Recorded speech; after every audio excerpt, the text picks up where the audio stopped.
صحیح بخاری میں حدیث ہے، نبی علیہ السلام کے پاس واشی آیا فتح مکہ کے موقع پر، اور وہ واشی کون تھا؟ قاتل حمزہ۔ اوئے ہوئے، حمزہ نبی علیہ السلام کے صرف چچا نہیں تھے بلکہ بھائی بھی تھے، دو شریک اور ہم عمر بھی تھے، دوست بھی تھے۔ واشی کو حضرت بلال نے سفارش کروائی کہ یا رسول اللہ میرے کہنے پہ معاف کر دیے جائے۔ واشی پیش ہوا، فرمایا واشی یا رسول اللہ قاتل حمزہ، یا رسول اللہ تیرا ایمان قبول ہے، لیکن کیا تو ایسا کر سکتا ہے کہ اپنی شکل مجھے نہیں دکھا؟ ہائے ہائے ہائے، یہ وہ شخص ہے جو حریص علیکم بالمؤمنین رؤوف الرحیم ہے، لیکن چچا کے معاملے میں، اور وہ چچا ایسا نہیں جو صرف چچا ہی تھا، وہ دین کا مجاہد تھا، دین کے لیے کنٹریبیوشن تھی۔ اور میں آپ کو علا وجہ بصیرت کہتا ہوں کہ حضور کی وفات کے وقت اگر حضرت حمزہ زندہ ہوتے، خلیفہ اول حضرت ابوبکر نے نہیں ہونا تھا، حضرت حمزہ نہیں ہونا تھا۔ اس کا لاجیکل ثبوت یہ ہے کہ غزوہ بدر میں مسلمانوں کا لیڈر کون تھا آرمی کا؟ حضرت حمزہ۔ نبی علیہ السلام تو خیمے میں تھے نا، مسلمانوں کو لیڈ کون کر رہا تھا؟ حضرت حمزہ۔ غزوہ احد میں کون لیڈ کر رہا تھا؟ حضرت حمزہ۔ اسی لیے آپ نے پھر غزوہ احد کے شہداء پہ جا کے جنازہ پڑھا تھا نا، کہ ان کی وجہ سے بعد والے لوگ بینیفیشری ہوں گے۔ تو یہ لوگ تو بینیفیشری نہیں ہوئے، ان کو تو سب کچھ آخرت میں ملا ہے۔ یہ نہ ہو کہ اب تم آپس میں، بخاری مسلم میں یہ بھی حدیث ہے، میرے بعد کافر نہ ہو جانا کہ ایک دوسرے کی گردنیں کاٹنا شروع ہو جاؤ۔ اور وہی ہوا پھر بعد میں۔ تو نبی علیہ السلام نے قاتل حمزہ کو معاف کیا، اور فرمایا پوری زندگی پھر واشی سامنے نہیں آیا حضور کے، حالانکہ آپ کو تو اللہ نے گارنٹی دی ہے حریص علیکم بالمؤمنین رؤوف الرحیم۔ نبی علیہ السلام مومنین پر رؤوف بھی ہیں، رحیم بھی ہیں۔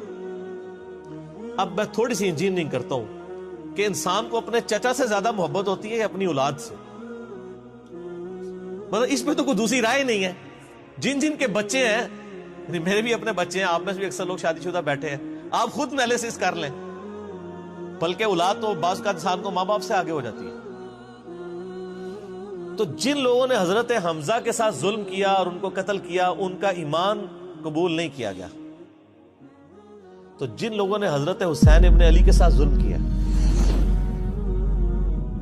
یا حضرت علی ابن ابی طالب کو تکلیفیں دی ہیں جو حضور کے بچوں کی جگہ تھے، ان کے بارے میں آپ ایکسپیکٹ کر سکتے ہیں کہ نبی علیہ السلام کے دل میں ان کے بارے میں کوئی محبت کے جذبات ہو؟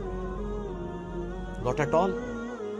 حتیٰ کہ آپ دیکھ لیں مسند احمد میں تواتر سے وہ حدیث نقل ہوئی ہے کہ ابن عباس کہتے ہیں کہ ایک دوپہر کے وقت میں نے خواب دیکھا اور میں گھبرا کے اٹھ گیا اس خواب کی وجہ سے۔ میں نے دیکھا کہ نبی علیہ السلام جو ہے وہ پرانگدہ حالت ہے، بال بکھرے ہوئے ہیں، جسم پہ گرد پڑی ہوئی ہے، ہاتھ میں خون کی ایک شیشی ہے، اور میں نے کہا یا رسول اللہ میرے ماں باپ قربان، آپ کی کیا حالت ہے؟ تو فرمایا کہ یہ حسین اور اس کے ساتھیوں کا خون ہے جو صبح سے میں کربلا میں سمیٹ رہا ہوں۔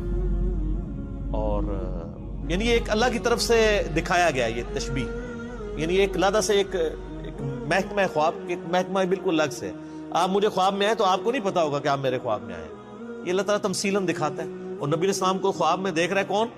صحابی، تو وہ تو کنفرم ہے، بخاری مسلم میں حدیث ہے جس نے مجھے خواب میں دیکھا میری شکل میں شیطان نہیں آ سکتا، اور وہ شکل صحابی کو تو پتا تھی، اور صحابی بھی عام نہیں، عبداللہ ابن عباس کہتے ہیں میں گھبرا کے اٹھا، میں نے وقت اور تاریخ نوٹ کر لی اور دن بھی، کئی ہفتوں بعد پتا چلا کہ اسی دن 10 محرم 61 ہجری میں حضرت حسین ابن علی کو شہید کیا۔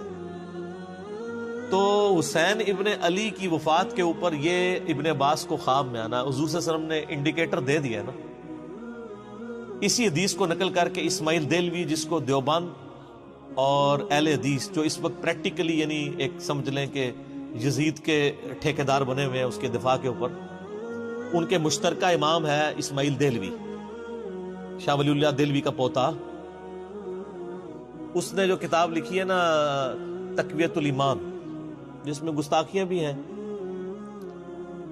وہ اس کتاب کے اندر ہم نے اس کا جے پی جی بھی لگایا تھا، اس میں اس نے لکھا ہے کہ اس حدیث سے پتہ چلا کہ نبی علیہ السلام وفات کے بعد بھی اللہ کی جنتوں میں حسین کے قتل کی وجہ سے غم زدہ ہیں۔ اور اس نے بھی لکھا یزید پلید لفظ لکھا، وہ اس پوری کتاب میں جہاں جہاں لفظ استعمال کرتے ہیں یزید پلید استعمال کرتے ہیں، تو بعد میں سعودی ایران ٹسل شروع ہوئی تو یہ یزید کی وکالت کرنی شروع کر دی. اہل حدیث تو خیر اس وقت ناصبیت اور یزیدیت کا جھنڈا اٹھائے ہوئے ہیں. دیوبند میں کم لوگ ہیں ایز کمپیئر ٹو اہل حدیث, اور بریلویوں میں تو بہت ہی کم. تو یہ میں آپ کو صرف ایک کمپیریزن بتا رہا ہوں کہ انسان کو اپنی اولاد سے جو محبت ہوتی ہے وہ تو آپ سوچ نہیں سکتے. ترمذی میں اور مسند احمد میں حدیث ہے, نبی علیہ السلام نے حضرت حسین کو اٹھایا ہوا ہے اور آپ فرماتے ہیں اللہ یہ میرے بیٹوں میں سے ایک بیٹا ہے, اے اللہ اس سے محبت کر جو اس سے محبت کرے, اس سے دشمنی رکھتے اس سے دشمنی رکھتے. ہم یہ پوچھتے ہیں کہ حسین سے دشمنی کس نے رکھی ہوئی ہے, ذرا پوائنٹ آؤٹ کریں نا. کیا یہ تھریٹیکل بات ہے؟ تھی نا دشمنی, آج تک ہے, اس زمانے میں بھی تھی.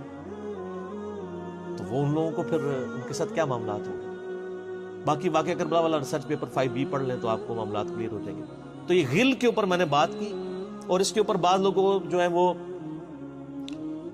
اس حدیث کے اندر تحریف بھی بعض لوگوں نے کی ہے, بعض لوگوں نے جان بوجھ کے کی ہے, بعض لوگوں نے انجانے کے اندر کیا ہے. یہ روایت المستدرک الحاکم میں بھی موجود ہے اور صحیح سند کے ساتھ, اور المصنف ابن ابی شیبہ کے اندر بھی موجود ہے کہ مولا علی علیہ السلام جو ہیں وہ ان کے پاس حضرت طلحہ کا بیٹا آیا, عثمان ابن طلحہ. تو آپ اس کو جب ملتے ہوئے آپ نے نا سورہ حجر کی وہ آیت پڑھی کہ جو اہل ایمان کے دلوں میں ایک دوسرے کے بارے میں غل آ جائے گا نا, قیامت والے دن اللہ تعالیٰ ان کے دل سے وہ غل دور کر دے گا. پھر وہ جنت میں آمنے سامنے بیٹھے ہوئے ہوں گے تختوں کے اوپر, ٹیک لگائے ہوئے تکیوں کے اوپر. تو انہوں نے کہا کہ میں اللہ سے امید کرتا ہوں کہ یہ آیت میرے, طلحہ اور زبیر اور عثمان ابن عفان, ان 3 بندے اور چوتھا میں, یہ آیت ہمارے بارے میں ہے کہ اللہ تعالیٰ ہمارے دلوں میں جو ایک دوسرے کے لیے میل آ گیا قیامت والے دن وہ دور کر دے گا اور ہم ایک دوسرے سے راضی ہو جائیں گے. ظاہر ہے مطلب وہ تکلیفیں تو پہنچی تھی نا حضرت علی کو, مطلب کئی لوگوں سے تکلیف پہنچی. بل آپ نے ان کو ایک کلین چٹ دے دی کہ میں اللہ سے امید کرتا ہوں کہ ان لوگوں کے بارے میں یہ آیات ہے کہ اللہ تعالیٰ ہمارے دلوں میں ایک دوسرے کی نفرت ختم کر دے گا, جو اگر دنیاوی وجہ سے, دنیاوی طور پر کسی دینی وجہ سے آئی. تو یہ غل کا لفظ وہاں پہ بھی استعمال ہوا. اب ڈاکٹر اسرار صاحب رحمہ اللہ تعالیٰ چونکہ ان کی حدیث کی فیلڈ نہیں تھی, انہوں نے یہ جب سورہ ہجر کی آیات آئیں, اس پہ میرا مسئلہ نمبر 116C بھی ریکارڈڈ موجود ہے, انہوں نے نا اس میں حضرت معاویہ کا نام بھی لے دیا کہ میں اللہ سے امید کرتا ہوں یہ میرے اور معاویہ کے بارے میں ہوگا. نا وہ نام لیے ہی نہیں ہے, آپ خود سے نہ داخل کریں. حضرت معاویہ کو حضرت علی نے نہیں معاف کیا, پوری زندگی معاف نہیں کیا, کیونکہ ان کی وجہ سے خلافت کا نظام ٹوٹا تھا. حضرت طلحہ تو میدان جنگ سے چھوڑ کے چلے گئے تھے. جب عمار ابن یاسر کو دیکھا کہ وہ سامنے ہیں تو انہوں نے کہا عمار کو تو باغی جماعت قتل کرے گی, وہ چھوڑ کے چلے گئے. تو مروان نے ان کے گھٹنے میں تیر مارا, مستدل الحاکم میں آتا ہے, اور وہ شہید ہو گئے. حضرت زبیر وہ صحابی ہیں یعنی جو نبی علیہ السلام کے بہادر ترین اصحاب میں سے. 12 بندے غزوہ احد میں حضور کے ساتھ رہ گئے تھے 700 میں سے غزوہ احد کے اندر, ان میں سے ایک حضرت زبیر بھی تھے. اور یہ تلوار کمال کی چلاتے تھے, اکیلے میدان جنگ میں آگے چلے جاتے تھے. بخاری میں آتا ہے کہ ان کا بیٹا عبداللہ ابن زبیر کہتا ہے کہ میرے باپ کے 2 شانوں کے درمیان اتنا بڑا زخم تھا جو ہیل اپ ہو گیا تھا, لیکن پھر بھی گڑا پڑا ہوا تھا, میں پورا ہاتھ اس میں داخل کر لیتا تھا, اور وہ زخم ان کو احد کے موقع پہ لگا تھا. ٹھیک ہے. اور پھر جنگ, اسی حدیث میں بخاری کے آتا ہے کہ جنگ یرموک کے موقع پر لوگ یعنی لیڈر کے اوپر چل رہے ہوتے ہیں, تو حضرت زبیر بھی ایک اسکواڈ کو لیڈ کر رہے تھے. تو لوگوں نے کہا حضرت آپ آگے جائیں. انہوں نے کہا جب میں آگے جاؤں گا تو میرے ساتھ کوئی نہیں آگے جا سکتا. وہ اکیلے گھوڑے کو انہوں نے جو ہے وہ ایڑی لگائی اور رومن امپائر کی یعنی فوج کے اندر گھس گئے, اور کوئی بھی ان سے لڑنے کے لیے تیار نہیں ہوتا تھا.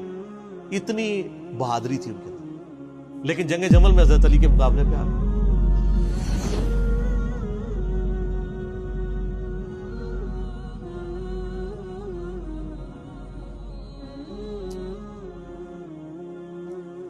اس تکلیف کا کوئی اندازہ نہیں کر سکتا. حضرت حسن ابن علی نے بتایا مولا علی سے کہ بھئی حضرت زبیر آئے ہیں, تو حضرت علی نے کہا کہ رکو میں خود چاہتا ہوں. گئے, کہا زبیر یاد ہے وہ دن جب نبی تم مجھ سے بڑا پیار کر رہے تھے، پھوپھی ذات تھے نا، نبی علیہ السلام کی پھوپھی کے بیٹے ہیں حضرت زبیر بن عوام رضی اللہ تعالی. تو حضور نے تم سے ایک بات کہی تھی کہ تم علی سے اتنی محبت کرتے ہو، ایک دن آئے گا کہ تم تلوار لے کے علی کے خلاف کھڑے ہو جاؤ گے. تو تم نے کیا کہا تھا کہ یا رسول اللہ میں علی کے خلاف کھڑا ہوں گا؟ فرمایا ہاں تم اس وقت ظالم ہو گئے. تو حضرت زبیر جو ہیں وہ ان پہ غشی طاری ہو گئی گھوڑے کو، یعنی وہ حضرت علی کا پھر سامنا بھی نہیں کر سکے، میدان جنگ سے واپس چلے گئے. تو بعد میں حضرت علی کے فوجیوں میں سے ایک بندے نے جا کے پیچھے ان کو دھوکے سے قتل کر کے تھا. تو حضرت علی نے کہا کہ زبیر کے قاتل کو میں دوزخ کی بشارت دیتا ہوں، کیونکہ زبیر جنتی تھا. تو وہ شخص پھر حضرت علی سے ناراض ہو گیا کہ میں نے تجھے حکم دیا تھا، جب میں نے ان کو جانے دیا تو نے یہ کام کیوں کیا؟ تو وہ پھر خارجی ہو گیا. اور یعنی یہ وہ محبت تھی، وہ جہاں محبت تھی وہ نظر آتی تھی. ظاہر ہے کہ ایک بندے کی ایک غلطی سے اس کی پوری زندگی زیرو سے ملٹیپلائی نہیں ہو جاتی ہے. جس نے اتنا کچھ دین کے لیے کنٹریبیوٹ کیا کبھی نہیں ہو سکتا ایسا. حضرت علی کو بھی اس بات کا پتہ تھا. بہرحال یعنی اللہ تعالیٰ ان سے راضی ہو، اسی لیے نبی علیہ السلام کی اس حدیث یعنی وہ حضرت علی کے اس قول کو حضرت علی فٹ کیا کرتے تھے حضرت زبیر، طلحہ اور حضرت عثمان ابن عفان پہ رضی اللہ تعالیٰ. باقی آپ میرا کربلا والا ریسرچ پیپر پڑھیں تو آپ کو پتہ چلے گا کہ کتنی یعنی مشکل وقت حضرت علی نے اپنی خلافت میں دیکھا ہے اس حوالے سے. یعنی مصنف ابن ابی شیبہ میں آپ کے مخالفین کی لاشیں بھی ہیں، ان پہ بھی حضرت علی گریا کر رہے ہیں، ایک ایک کی لاش اٹھا کے اس کو صاف کر رہے ہیں. حضرت طلحہ کا بیٹا تھا محمد بن طلحہ، اس کی لاش دیکھی تو رو پڑے، حالانکہ وہ مخالفت میں لڑنے آیا ہوا تھا. پھر حضرت حسن سے کہا کاش میں جنگ جمل سے 20 سال پہلے ہی مر گیا ہوتا، میں یہ دن نہ دیکھتا. ایک ایسا شخص جس نے 8 سال کی عمر میں اسلام قبول کیا، جس نے اسلام کو 0 سے 3 براعظموں میں پھیلتے ہوئے دیکھا، اور اب اس کو بڑھاپے میں یہ دن دیکھنے پڑ رہے ہیں کہ اس کے سامنے اسلام کا شرازہ بکھر رہا ہے، کہ مسلمان مسلمانوں سے لڑ رہے ہیں. ایک ایک جنگ میں 8-8 10 ہزار لوگ، جن میں مرنے والے صحابہ ہیں حضور کی تربیت یافتہ، جو ایک آواز کے اوپر حضور کی لبیک کہنے والے تھے، شیر و شکر تھے آپس میں.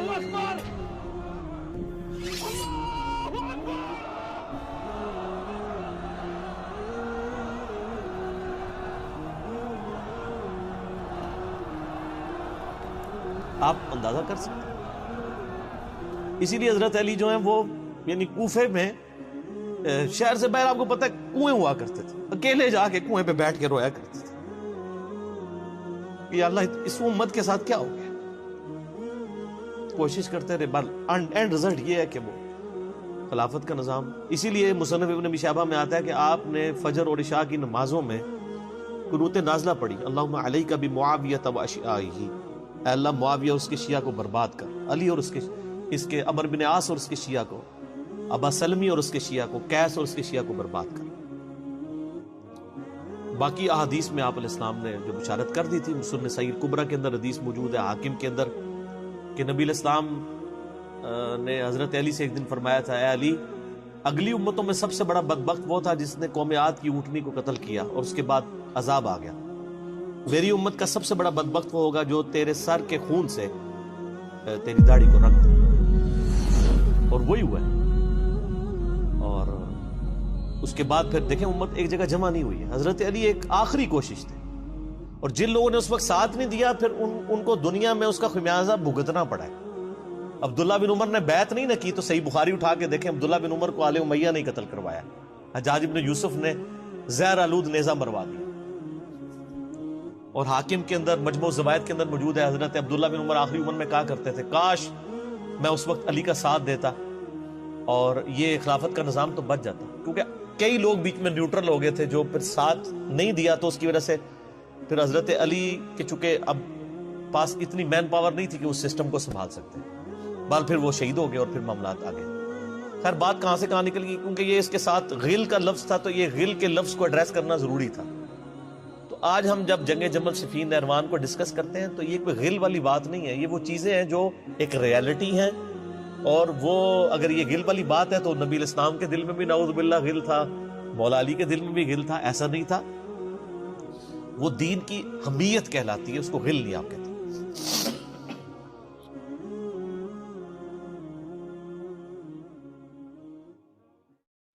واقعہ کربلا اس سے ریلیٹڈ نہیں ہے کہ جی ان کے اوپر پانی بند ہو گیا، ان کے اوپر ظلم ہوا، کتنے بندے شہید ہوئے، یہ سیکنڈری چیز ہے۔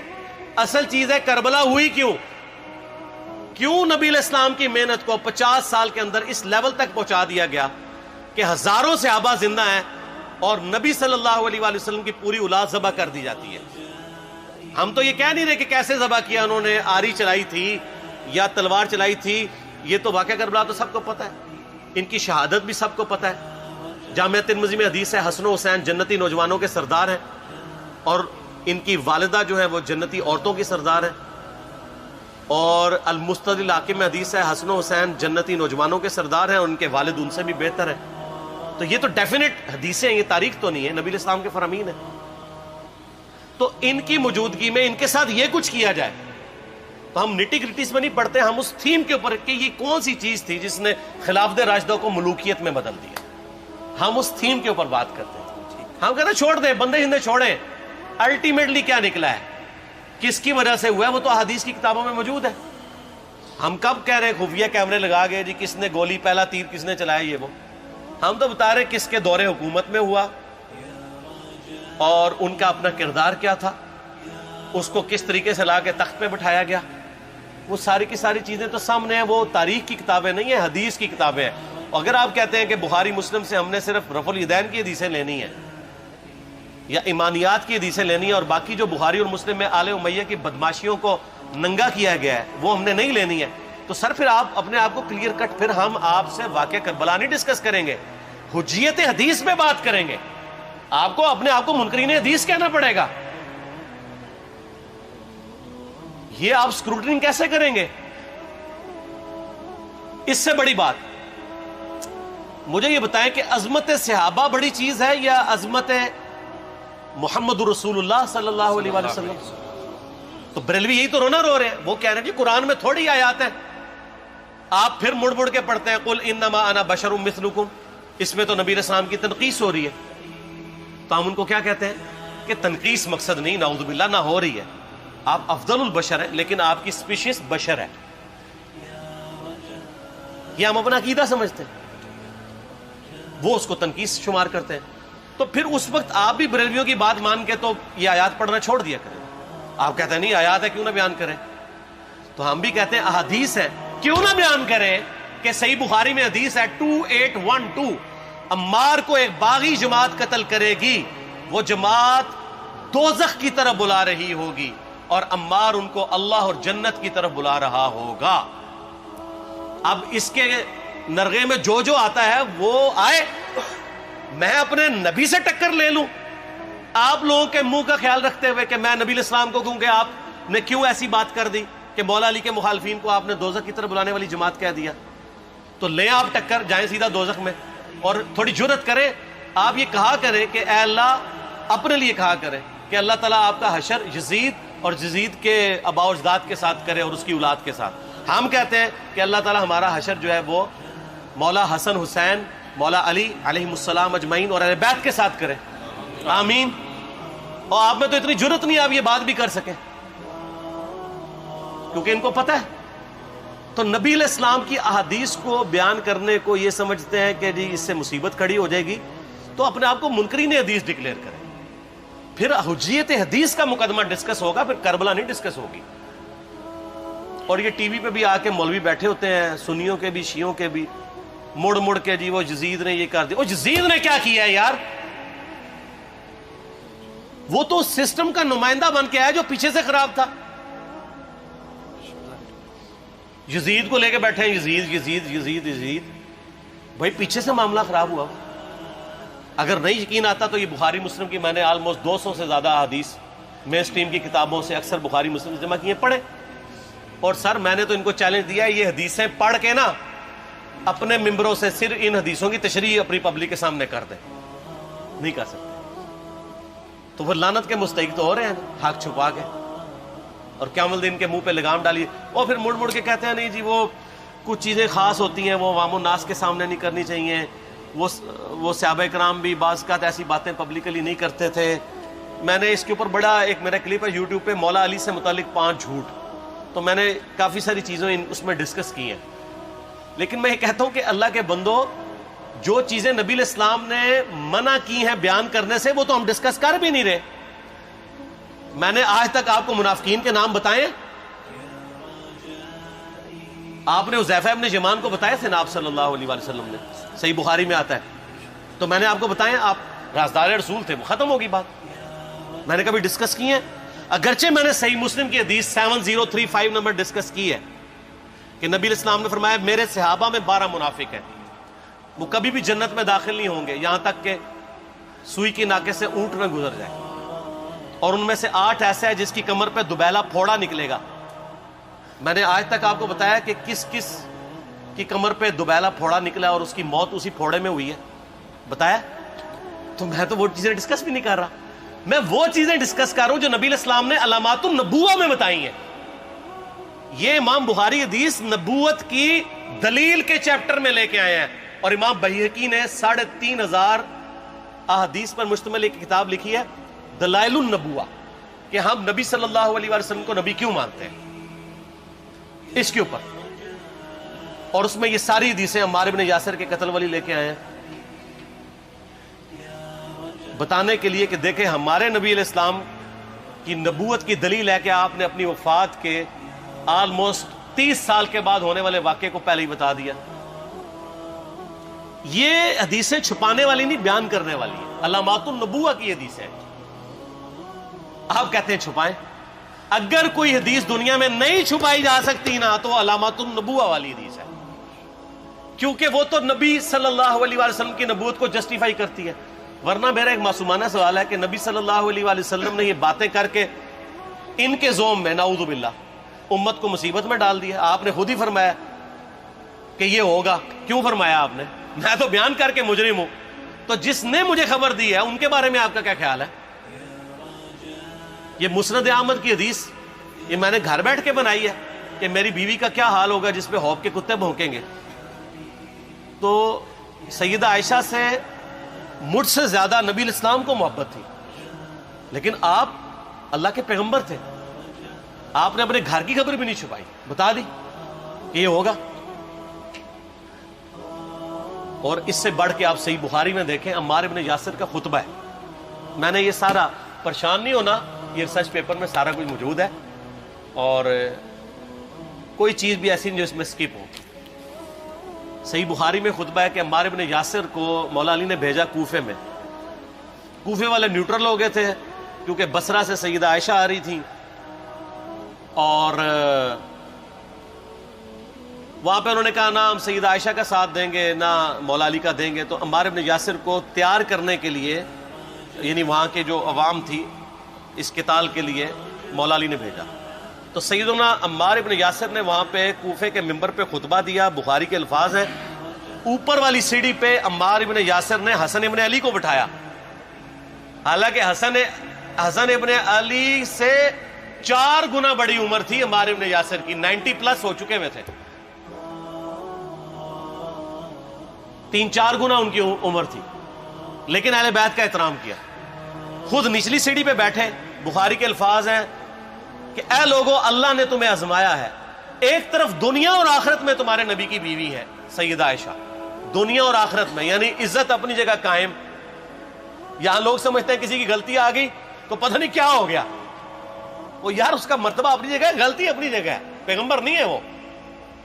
اور دوسری طرف علی ابن ابی طالب ہے، اللہ اب دیکھے گا تم عائشہ کی اطاعت کرتے ہو یا اللہ کی، علی کی نہیں اللہ کی۔ کیوں؟ یا ایھا الذین آمنوا اطیعوا اللہ واطیعوا الرسول واولی الامر منکم، ان کا اولو الامر مولا علی ہیں، ان کی اطاعت واجب ہے۔ یہ اللہ نے آزمایا ہے کہ اللہ کی اطاعت کرتے ہو یا عائشہ کی۔ اور آپ حیران ہوں گے، یہ حدیث امام بخاری حضرت عائشہ کی فضیلت والے چیپٹر میں لے کے آئے ہیں۔ اگر امام بخاری مشورہ کر لیتے نا ناسبیوں سے تو انہوں نے کہا تھا سر آخری صحیح رکھو، پچھلا رہن دو۔ بلکہ پچھلے والا رکھو، آخری والا رہن دو کہ عائشہ دنیا اور آخرت میں. وہ حدیث گھڑنے کا میں آپ کو طریقہ بتاتا ہوں، کاٹ چھانٹ کرنے کا. وہ آدھی حدیثیں لکھتے ہیں نا، آدھی حدیثیں ایسے لکھتے ہیں امام بخاری کہ سیدہ عمار ابن یاسر نے خطبے کے دوران فرمایا کہ سیدہ عائشہ دنیا اور آخرت میں تمہارے نبی کی بیوی ہے، بس. لیکن امام بخاری نے پوری حدیث لی ہے، آگے وہ بھی ڈالا ہے کہ اللہ آزما رہا ہے کہ عائشہ کی اطاعت کرتے ہو یا اللہ کی، جیسے آپ کے علماء کر رہے ہیں. صحیح مسلم کی حدیث 6488 آدھی بیان کرتے ہیں سارے مولوی، بریلوی، دیوبندی، اہل حدیث سب. میرے صحابہ کو برا مت کہو، اگر تم میں سے کسی نے احد پہاڑ کے برابر بھی سونا خیرات کر دیا اور میرے صحابہ نے 1 مد یعنی 600 گرام خیرات کی، آدھا کلو، اس کے آدھے کو بھی نہیں پہنچ سکتا بس. حالانکہ یہ مسلم کی حدیث سٹارٹ اس سے ہوتی ہے کہ عبد الرحمن بن عوف کو خالد بن ولید نے گالیاں دی جھگڑے کے دوران، حالانکہ دونوں مسلمان تھے، دونوں صحابی تھے. آپ نے حضرت خالد بن ولید کو بلا کے ڈانٹا، فرمایا تم میرے صحابہ کو برا مت کہو. تو خالد بن ولید نے تو آگے سے نہیں کہا حضور میں بھی صحابی ہوں. ان کو پتا تھا کہ عبد الرحمن بن عوف نے اس وقت اسلام قبول کیا جب اسلام کا مطلب تھا مار، تکلیف اٹھانا، اور خالد بن ولید نے گولڈن پیریڈ میں صلح حدیبیہ کے بعد اسلام قبول کیا. میں اب تم لوگ یہ کر رہے ہو، تم لوگ اگر احد پہاڑ کے برابر بھی سونا خیرات کر دو، یعنی صلح حدیبیہ کے بعد والے لوگ میرے ان کے برابر نہیں ہو سکتے. اور جو فتح مکہ پہ معافی مانگ کے مسلمان ہوئے ہیں طلقاء، مؤلفۃ القلوب، آل امیہ، ان کا تو لیول ہی کچھ نہیں ہے. یہاں تو خالد بن ولید کے بارے میں یہ بات کی جا رہی ہے. اور پھر وہ مؤلفۃ القلوب اپنے زمانے میں ممبروں پہ سب و شتم کروائیں سیدنا علی پر، تو سب سے پہلے تو ان کو کہنا چاہیے جن کے بارے میں حدیث تھی کہ تم صحابہ کو گالی مت دینا. ہم نے تو خیر کبھی دی بھی نہیں ہے. اور میں یہ آخری جملہ ان کو ایسا بولتا ہوں کہ جو ان کے دماغ تک ڈرل کر جائے گا کہ آل امیہ نے جو کچھ اپنے دور کے اندر سیدنا علی کی گستاخیاں کی ہیں نا، ہم نے تو ویسی کوئی ایک گستاخی بھی آل امیہ کے بارے میں نہیں کی ہے. میں نے آج تک آل امیہ کے اوپر بائی نیم کسی کے اوپر لعنت کی ہے؟ حالانکہ یہ مولا علی پہ کرتے رہے. یہ ہے لعنتی خود ہو گئے نا، جب مولا علی پہ لعنت کی تو لوٹ آئی. مسند ابی اعلیٰ میں صحیح سند کے ساتھ حدیث موجود ہے، مسند احمد میں بھی موجود ہے کہ سیدنا علی کو جس نے گالی دی اس نے رسول اللہ کو گالی دی صلی اللہ علیہ وسلم. جب ام سلمہ نے کہا تھا، شیخ زبیر صاحب نے اس کو تحکیم میں صحیح لکھا ہوا ہے فوٹ نوٹ کے اوپر، کہ لوگوں تمہارے ممبروں پر رسول اللہ کو گالیاں دی جاتی ہیں، تو انہوں نے کہا معاذ اللہ، ہم کب کہیں گے، ایسا نہیں ہو سکتا. تو ام سلمہ نے کہا تم لوگ علی اور اس سے محبت کرنے والوں پہ گالی گلوچ نہیں کرتے ہو کیا؟ جبکہ میں نبی کی بیوی کہتی ہوں کہ سب سے زیادہ رسول اللہ سے محبت، سیدنا علی سے محبت نبی صلی اللہ علیہ وآلہ وسلم کرتے تھے. لہٰذا جب یہ تم کہتے ہو نا علی پر لعنت، علی سے محبت کرنے والوں پہ لعنت، تو یہ لعنت تو تم نبی علیہ السلام تک لے کے جا رہے ہو نعوذ باللہ، کیونکہ علی سے محبت کرنے والا پہلے نمبر پہ نبی صلی اللہ علیہ وآلہ وسلم ہے. اور پھر کہتے ہیں سب کا مطلب تنقید ہے. اور نہ، پرانیاں گلاں، پرانے بابے، پرانے بزرگ، جھوٹے ہو. صحیح مسلم کھولو 6229 غدیر خم سے اگلی حدیث، لعن اللہ ابا التراب کے الفاظ ہیں، مٹی والے ابن ابی طالب پر لعنت، یہ الفاظ موجود ہیں. سب کا ترجمہ لعنت ہی ہے، تنقید نہیں ہے. اچھا پھر میرا معصومانہ سوال ہے کہ اس کا مطلب ہے صحابہ پہ تنقید کرنا اچھا کام ہے؟ کہیں گے نہیں. تو بتاؤ یہ برا کام کون کرتا تھا؟ شیعہ کا ابا کون ہے؟ رافضیوں کا ابا کون ہے؟ آل امیہ. تو لہذا شیعہ نو میں کہنا کہ تسی شیخین کے اوپر بکواس اور تبرہ کرنے کی بجائے نا اب لوگوں کو حقائق بتائیں کہ ٹوٹی کمند کہاں. یہ سب مجرمین آل امیہ ہے. اور یہ آل امیہ اور بنو ہاشم کی لڑائیاں نبی اسلام کی بعثت سے پہلے چل رہی تھی، صدیوں سے چل رہی تھی. وہ تو پھر اللہ نے بنو ہاشم کو نبوت کے لیے چنا تو ان کو یہ پھر جیلسی ہضم نہیں ہوئی، وہ چیز آگے چلتی تھی. خیر چھوڑ دیں، ایک تلخ ٹاپک ہے. صلاۃ بر محمد و آل محمد، اللہم صلی علی محمد و علی آل محمد. ٹھیک ہو؟